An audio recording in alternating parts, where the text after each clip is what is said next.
신약 성경을 처음 읽는 사람들이 이상하게 생각할 수 있는 것은 신약 성경이 예수님의 죽음에 강조점을 두고 있기 때문입니다. 되게 위대한 사람들의 인생에 대한 강조는 살아있을 때의 삶을 강조합니다. 그들의 죽음은 단지 마지막에 나올 뿐이죠. 그러나 예수님의 생애를 기록한 복음서는 예수님의 죽음에 초점을 두고 있습니다. 세상의 지혜자들은 어떻게 살 것인가에 대해 강조점을 둡니다. 그러나 예수님의 생애는 어떻게 죽을 것인가에 강조점을 두었다는 거죠. 예수님의 생애는 33세밖에 되지 않았습니다. 그들의 절반밖에 되지 않는 짧은 이 생을 사셨던 이유는 무엇일까요? 그것은 살아있을 때에 보다 예수님의 죽음이 더 중요하다는 것을 우리에게 알려주시려고 한 것 같습니다. 십자가의 죽음, 그것이 우리의 믿음의 중심에 있습니다. 십자가는 로마 제국의 사형틀이었습니다. 세상에 어떤 종교가 사형틀을 그 믿음의 상징물로 사용하는 종교는 없습니다. 그러나 우리는 죽음의 도구였던, 저주의 상징이었던 십자가를 우리의 믿음의 상징으로 간직하고 있습니다. 그 의미는 이 죽음을 통과한 예수님의 부활, 이 십자가를 통한 부활의 영광스러움이 우리의 믿음의 중심에 있기 때문입니다. 그러므로 예수님의 십자가는 단순한 종교적 상징물이 아닙니다. 이것은 살아있는 진리입니다. 살아있는 진리입니다. 단순한 역사적 사건이 아닙니다. 이 십자가를 체험한 사람은 언제나 이런 고백을 했습니다. 사도 바울은 갈라디아서 6장 14절에 이렇게 고백했습니다. 그러나 내게는 우리 주 예수 그리스도의 십자가 외에는 결코 자랑할 것이 없습니다. 그리스도인의 세상이 내게 대해 십자가에 못 박혔고 나 또한 세상에 대해 그러합니다. 십자가를 경험한 사람은 자기에 대한 인식이 바뀝니다. 십자가를 경험한 사람은 자기의 인생의 자랑거리가 바뀝니다. 십자가를 경험한 사람은 자기의 지혜를 의지하지 않습니다. 자기가 해방됐다는 걸 경험합니다. 진정한 자유를 경험합니다. 사무엘 러더포드라는 분은 십자가에 대한 이런 고백을 했습니다. 십자가는 내가 가지고 있는 가장 감미로운 부담이다. The sweetest burden. 버든인데 가장 감미로운 버든이다. 그것은 마치 새에 있는 날개와 같고 배에 있는 돛과 같다. 새에게 날개가 있는 것은 부담입니까? 부담처럼 보이지만 그것은 새로 하여금 날개하는 자유를 가져다 주는 부담입니다. 배에 돛이 없으면 무게는 적게 되겠지만 그 배의 돛을 통해서 배가 방향을 잡고 중심을 잡고 나아갈 수 있는, 배를 붙잡아 주는 것이 돛이죠. 십자가는 우리의 인생의 부담처럼 여겨지고 우리가 십자가를 지고 사는 인생은 부담스러운 것 같지만 그것을 우리로 하여금 새로 하여금 날개하는 날개처럼 우리에게 영혼의 자유를 가져다 주고 우리의 인생의 방향을 잡아주는 배의 돛과 같은 것입니다. 그러므로 우리는 십자가를 포기해서는 안 되는 것입니다. 십자가는 우리에게 하나님의 신비를 보여줍니다. 하나님은 우리에게 십자가를 주셨고 그 십자가는 우리에게 하나님을 보여주기 때문입니다. 하나님은 십자가를 통해서만 온전히 이해될 수 있습니다. 십자가를 통하지 않고는 하나님이 어떤 분인지 우리는 알 길이 없는 것입니다. 십자가 안에서 보여주신 하나님은 어떤 분입니까? 하나님은 하나님의 전능하신 능력을 그 십자가의 연약함을 통해서, 그 십자가의 죽음을 통해서 하나님의 전능하신 능력을 보여주셨어요. 하나님의 그 무한하신 지혜를 어리석어 보이는, 세상 사람들이 보기에 어리석어 보이는 십자가의 어리석음을 통해서 하나님의 무한하신 지혜를 보여주셨습니다. 그래서 십자가는 역설인 것입니다. 십자가는 패러독스입니다. 성경에 나오는 많은 하나님의 진리들이 역설적인 형태로 주어졌죠. 예수님 말씀 중에 누구든지 자기의 생명을 잃고자 하면 얻을 것이요 얻고자 하면 잃을 것이다. 역설입니다. 누구든지 낮아지고자 하는 자는, 자신을 낮추는 자는 높아지고 높고자 하는 자는 낮아질 것이다. 역설의 진리입니다. 사도 바울은 고백하기를 내가 약할 때 곧 강함이라. 모두가 다 역설의 형태입니다. 하나님의 진리가 왜 이런 역설, 패러독스 형태로 주어졌습니까? 그 진리의 중심에 십자가가 있기 때문입니다.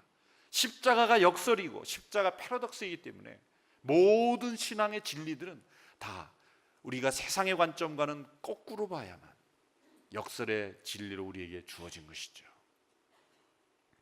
오늘 본문에도 십자가의 역설이 나타납니다.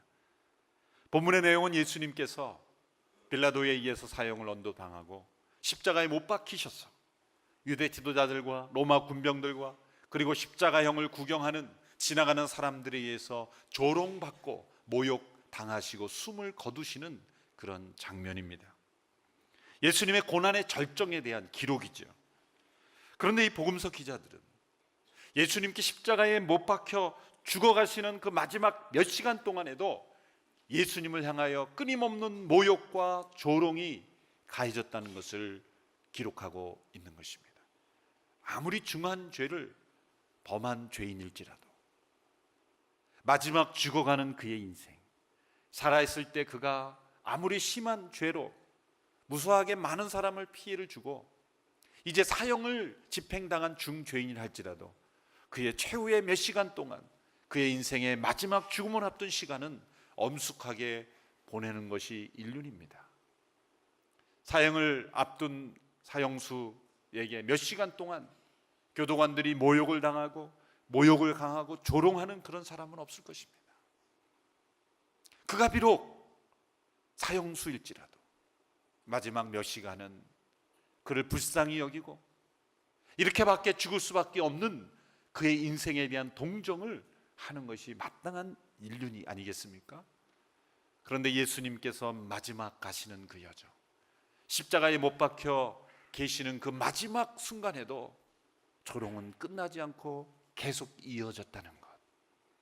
어쩌면 예수님이 유대인의 법정에서 사형에 언도돼서 바로 집행됐다면 이런 시간은 없었을 것입니다. 예수님은 만약 유대인들에 의해서 사형이 집행되면 돌로 쳐 죽임을 당하고 바로 신속하게 제거되었을 것입니다. 유대인들이 원하는 바였습니다. 유대 지도자들은 그렇게 오랫동안 예수님의 사형이 집행되기를 원치 않았습니다.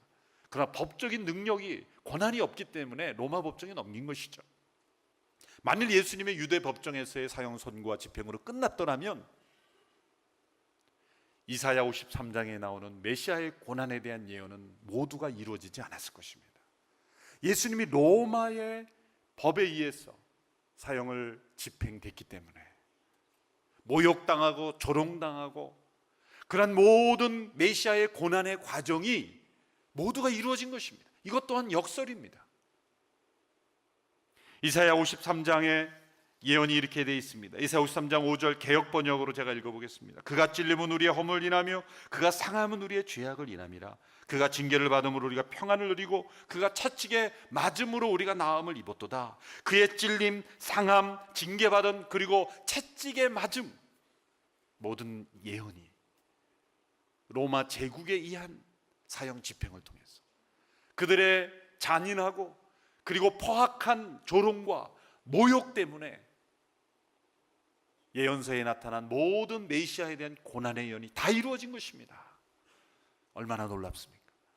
하나님은 유대 지도자들의 시기심, 로마 군인들의 잔인함, 포악함, 빌라도의 비겁함, 그리고 군중들의 무지함, 모든 것을 하나님은 다 사용하셔서 하나님의 선을 이루신 것입니다.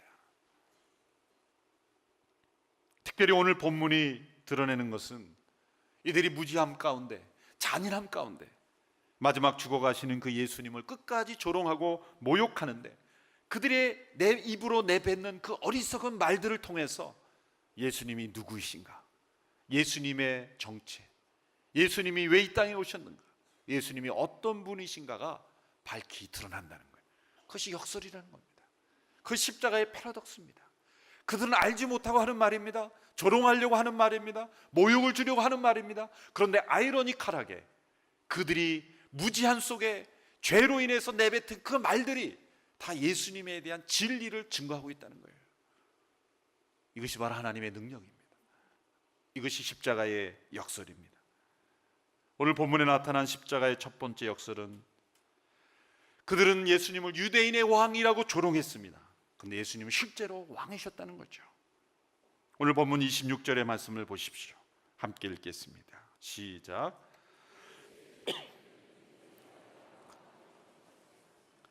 예수님의 죄패에는 유대인의 왕이라고 적혔습니다. 이 죄패를 통해서 예수님의 십자가 형태가 T자형이 아니라 십자형이라는 것을 알 수가 있죠. T자형이라면 죄패를 붙일 공간이 없었겠죠. 예수님의 머리 위에 죄패가 붙은 것으로 봐서 예수님이 달린 십자가는 십자형이라는 것이 증거가 되는 것입니다. 그 죄패라는 것은 이 사람이 죽어야만 하는 이유를 로마 제국에서는 꼭 죄패를 붙이도록 했습니다. 그런데 예수님이 죽음 당하는 그 이유를 빌라도가 뭐라고 적었냐면 유대인의 왕이다. 또 요한복음에 보면 나사렛 예수 유대인의 왕이다. 그렇게 기록했다고 기록하고 있습니다. 그런데 산헤드린 공회원들은 뭐라고 주장했냐면 그렇게 쓰면 안 된다. 자칭이라고 써야 된다. 자칭 유대인의 왕이다. 이렇게 써달라고 요한복음에 보면 빌라도에게 요구했어요. 근데 빌라도가 거절했어요. 뭐라고 거절했습니까? 내 마음이다. 사형이 언도내고 나니까 빌라도의 본성이 나오는 거예요. 지금까지는 끌려왔지만 이제는 내 마음대로 할 거다. 그래서 빌라도의 잔인함과 포악함이 드러나기 시작합니다. 내 마음이다. 내가 쓸 것을 썼다. 성경에 보면 그렇게 됐어요. 쉽게 말하면 내 마음이다는 거예요. 근데 여기까지 끌려갈 수는 없다. 빌라도의 잔인함이 어떻게 나옵니까? 자칭이라고 써주면 어떻게 됩니까? 예수님이 그냥 정신적인 문제를 가진 사람이나 또 그런 문제가 있어서 된 사람밖에 되지 않는 거예요. 차라리 그냥 유대인의 왕이라고 썸으로 인해서 유대인 전체를 모욕을 주고 싶었던 거예요. 봐라, 너희들의 유대인의 왕이 십자가에 못 박혀 죽었으니 너희 유대 나라는 얼마나 형편없는 나라냐, 얼마나 무능한 나라냐. 유대인 전체를 모욕을 주고 싶은 의도에서 그냥 유대인의 왕이라고 쓴 것입니다. 그러나 아이러니컬하게 빌라도가 모욕을 주려고 썼던 유대인의 왕이라는 죄패는 실제로 예수님이 유대인의 왕이시고 만왕의 왕이시라는 것을 증거하는 도구가 되었다는 거예요. 그러니까 맥스 루카도라는 분이 이 부분을 쓰면서 예수가 선택한 십자가라고 두란노에서 번역된 책을 보면 이 죄패가 전도지가 되었을 것이라고 추정합니다. 좌우에서 함께 모욕하던 한 강도가 변화되었죠.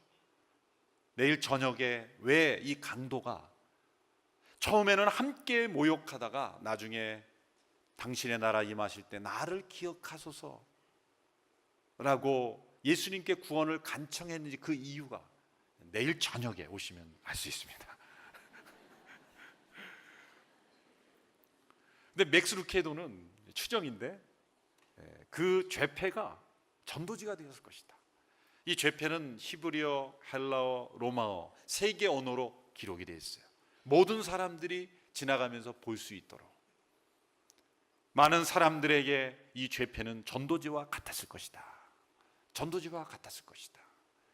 맥스 루케도 목사님은 한 강도가 변화되는 전도지였다. 저는 그거는 좀 무리라고 봐요.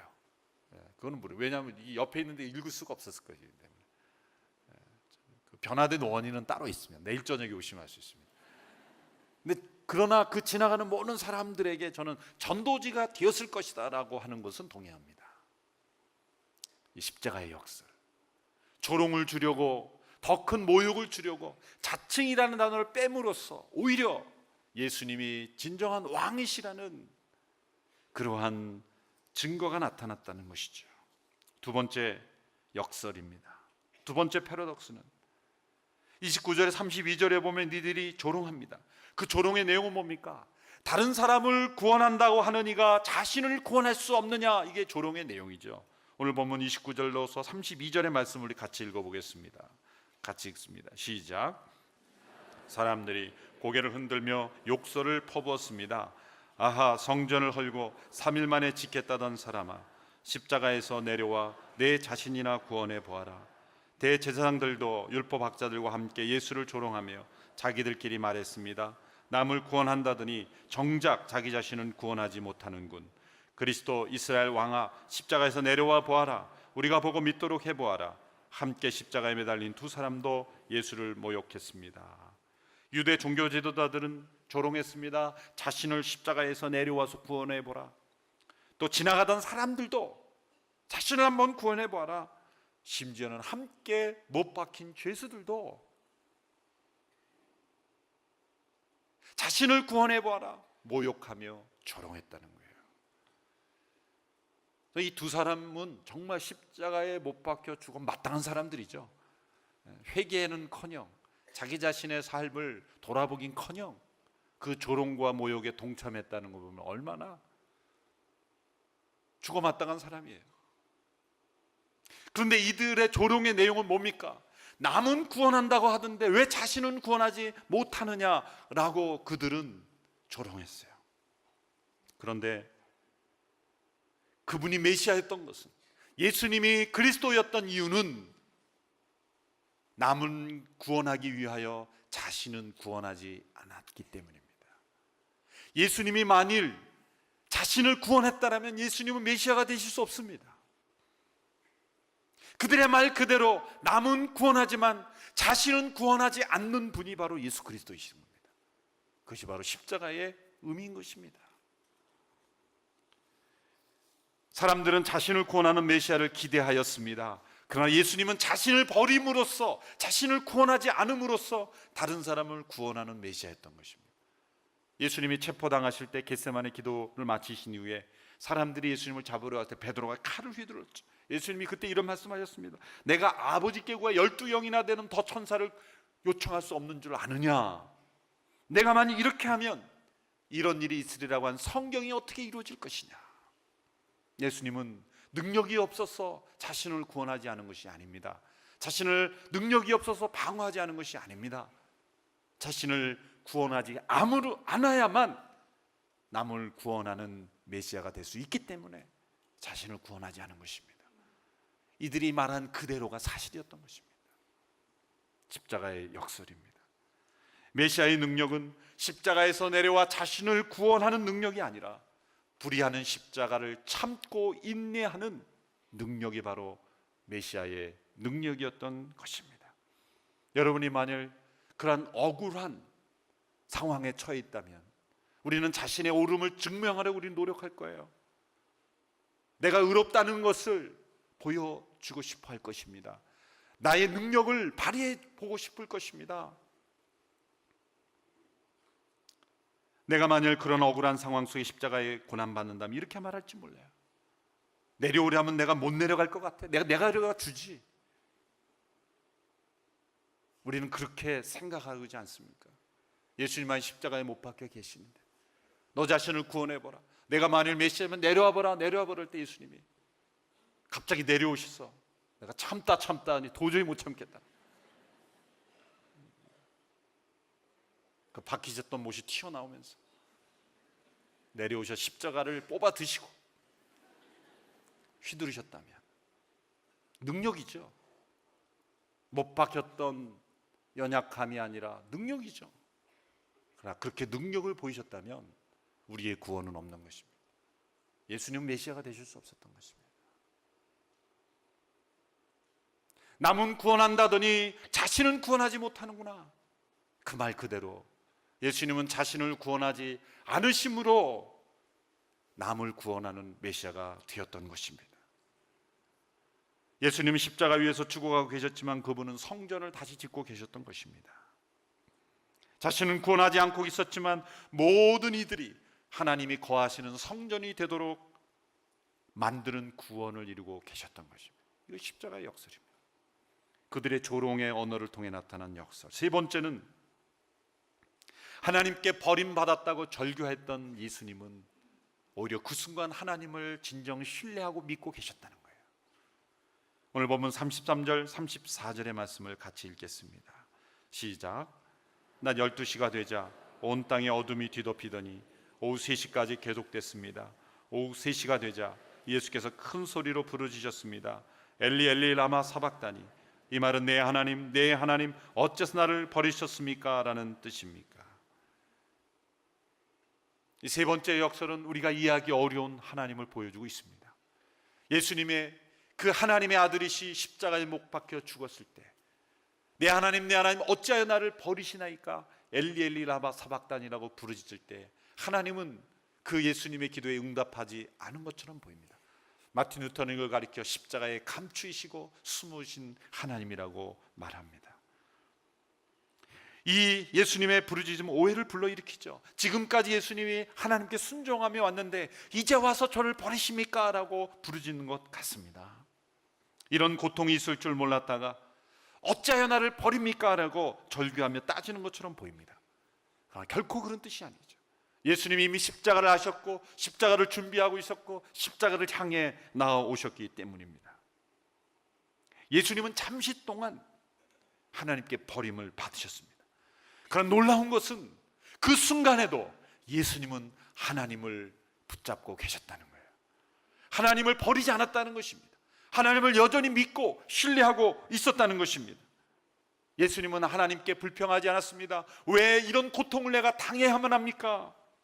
왜 내가 침뱉음을 받고 이런 조롱을 받아야 합니까? 라고 하나님께 불평하지 않았습니다. 예수님은 조롱을 받는 그 순간에도, 죽음의 그 순간에도 하나님을 여전히 신뢰하고 있었습니다. 마태복음 27장 43절에 보면 그들의 조롱 가운데 마가복음에 나오지 않는 그들의 조롱의 내용이 한 가지 더 추가합니다. 마태복음 27장 43절에 보십시오. 이렇게 되어 있습니다. 그가 하나님을 믿는다고 하니 하나님께서 정말 원하신다면 지금이라도 그를 당장 구원하시겠지. 자기 스스로는 하나님의 아들이라고 말했었다. 그들이 조롱 내용은 저 하나님을 믿고 있다고, 하나님을 신뢰한다고 하니 그렇게 조롱이었습니다. 근데 실제로 예수님 하나님을 신뢰하고 있었다는 거예요. 인간적인 생각으로는 저런 순간이라면 그 자신이 믿는 하나님을 버릴 것이다, 하나님께 버림받았다는 상처를 받을 것이라고 생각했지만 예수님은 그 순간에 오히려 하나님을 더 깊이 신뢰했다는 거예요. 그 증거가 뭡니까? 예수님 뭐라고 하나님 부르셨습니까? 나의 하나님, 나의 하나님. 그 순간에도 예수님은 하나님을 나의 하나님이라고 불렀다는 거예요. 이 나의 하나님이라고 하는 것은 무슨 뜻입니까? 아버지께서 지금 나를 버리셨을지라도 하나님은 여전히 나의 아버지이십니다. 하나님을 더 신뢰하고 하나님을 믿었다는 것이죠. 나의 아버지라는 뜻입니다. 어찌하여 나를 버리셨나이까? 라는 절규는 한탄과 불평이 아니라 하나님 아버지의 사랑은 너무나 크기에 저를 버리실 만큼, 이 세상의 모든 저주를 나에게 쏟아 나를 버리실 만큼 이 세상의 사람들을 사랑하시는군요 라는 고백인 것입니다. 어찌하여 나를 버리셨나이까? 억울합니다, 한탄합니다, 불평합니다가 아니라 하나님의 사랑은 너무나 커서 나를 버리실 만큼 이 세상을 사랑하시는군요 라는 예수님의 신앙의 고백인 것입니다. 그 깊은 버림의 상처 가운데도 예수님은 하나님을 버리지 않고 붙잡고 계셨다는 것, 이것이 바로 십자가의 역설입니다. 그들은 조롱했습니다. 저가 하나님을 믿고 신뢰한다고 하니 그것이 조롱의 내용이지만 실제로 예수님은 하나님을 신뢰하고 계셨다는 거예요. 그들의 조롱과 모욕의 언어 속에 모든 것들이 다 사실이었습니다. 아이러니컬한 얘기죠. 그것이 바로 십자가의 역설인 것입니다.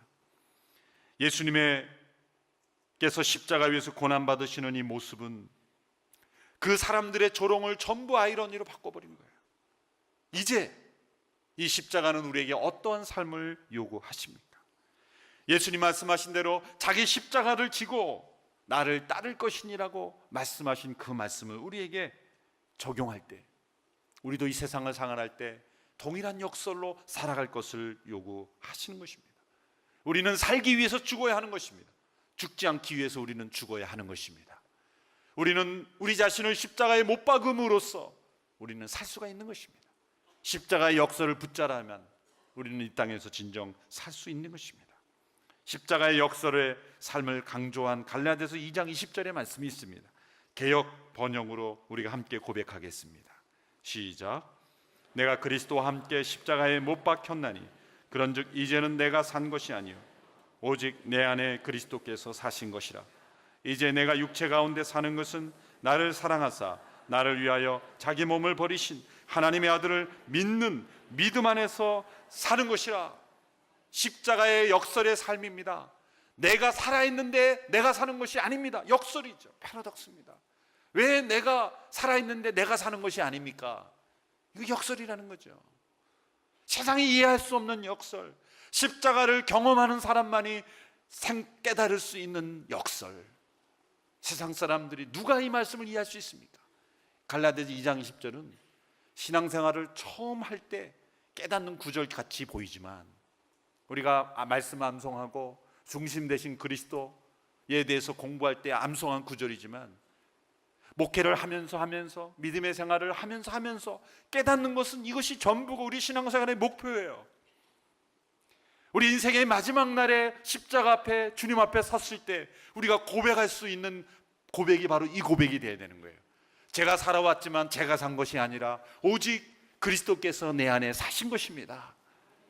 이 역설의 고백을 할 수 있어야 되는 거예요. 세상은 이 역설의 고백을 이해할 수 없습니다. 왜 그렇습니까? 우리 옛사람이 십자가에 못 박힘으로 말미암아 그때 성령이 내 안에 새로운 자아를 창조하심으로 내가 살지만 내가 사는 것이 아니라 내 안에 새롭게 창조하신 이 새 사람이 성령 안에서 살기 때문에, 그리고 그리스도께서 내 안에 나를 대신해서 사시는 인생이기 때문에 이런 고백을 우리가 할 수가 있는 거죠. 여러분, 이런 십자가의 역설의 고백을 날마다 고백하며 살아갈 수 있게 되기를 축원합니다. 예수님이 자기 십자가를 지고 나를 따르라 그랬을 때 많은 사람들이 그 자기 십자가를 피할 수 없는 환경이나 또 그냥 가슴 아프게 하는 자녀나 경제적 어려움이나 또 힘들게 하는 시어머니나 십자가를 많이 그런 거로 대입을 해요. 아닙니다. 해석을 잘못한 거라고 생각합니다. 십자가는 나를 부인하는 도구인 것입니다. 내가 십자가에 못 박히는 거예요. 환경이나 어떤 사람이 아니라 나를 못 박는 자리입니다. 매일매일 십자가 앞에 서므로, 우리 자신을 십자가의 믿음으로 못 박음으로, 예수님이 그 못 박힐 때에 그 모욕과 조롱을 다 참으심으로, 인내하심으로 오히려 그들의 조롱이 역설이 되어버렸죠. 유대인의 왕이라고 써붙인 대로 예수님은 왕이셨습니다. 남은 구원하되 자신을 구원하지 못하느냐고 할 말 그대로 예수님은 자신을 구원하지 않음으로써 남을 구원한 신분입니다. 저 하나님을 믿고 있다고 하니 하나님, 그런 놈에도 하나님을 나를 버렸다고 그렇게 말했지만 말 그대로 하나님께서 그를 버리셨지만 그분은 하나님을 신뢰하고 있었습니다. 역설의 삶을 사는 성도들은 하나님이 때로 나를 버리신 것 같은 상황 속에도 하나님을 나의 하나님이라고 고백해야 하는 것입니다. 주님을 더욱 신뢰해야 하는 것입니다. 이제는 내가 사는 것 아니요 그리스도께서 내 안에 사시는 것이라고 고백하며 살아가야 하는 것입니다. 이런 십자가의 역설을 체험한 인생으로 우리의 인생이 수많은 사람들에게 역설로 나타나는 축복이 있게 되기를 주님의 이름으로 축원합니다.